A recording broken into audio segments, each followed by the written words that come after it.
Who Killed Anu? Narrated in third person.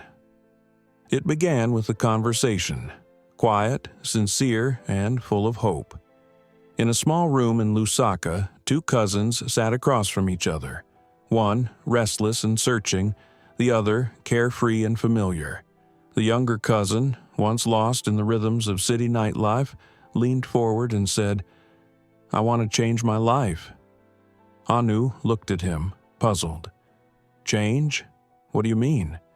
"I'm done with the parties. I want something more. I want to become a pastor." Anu laughed, a full, disbelieving laugh that echoed off the walls. "You? A pastor?" But something in his cousin's eyes silenced him. He wasn't joking. Anu's expression softened. "If that's what you really want, I'll support you." And just like that, they went their separate ways. The cousin left Lusaka behind for the Copper Belt, chasing a higher calling. Life moved forward. Calls became fewer. Eventually, silence. Then, one ordinary morning, everything changed. A call came from home. Their mother's voice shook. "Son," she said, "I have some bad news. Anu is dead." The words struck like thunder.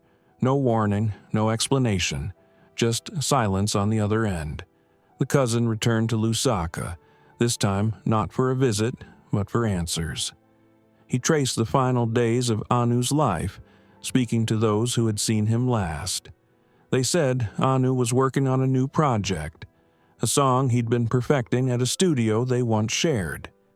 He had been there the very day he died. The cousin visited the studio and found the files still on the system, frozen in time. Unfinished. Witnesses in Chisa compound recalled Anu vividly that day. He'd visited the barber, joked with people in the street, and posed for photos, telling them it might be the last time they'd see him. People laughed at his words, thinking it was just Anu being dramatic, but it wasn't a joke. That night, he went out drinking with fellow artists, some friends, some rivals. Jealousy had long simmered beneath the surface.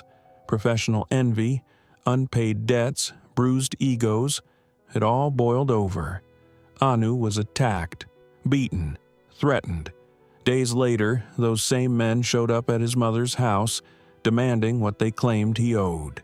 She was shaken, terrified.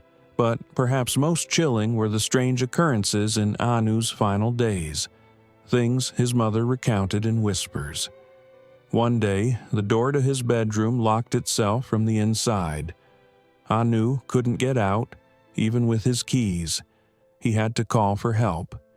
Then came the power outage. Anu, who had always slept peacefully in darkness, begged his mother not to blow out the candle. He was scared. Something had changed in him, an invisible weight pressing on his spirit. Whether it was guilt, spiritual oppression, or fear of what he knew was coming, no one could say. And so, his cousin wandered the streets of Lusaka, haunted not just by grief, but by questions. Everyone had seen Anu, everyone had heard his final words, and yet no one could explain what truly happened. Was it envy that killed Anu? Betrayal? A warning that went unheeded? Or something darker, lurking beyond what the eyes can see?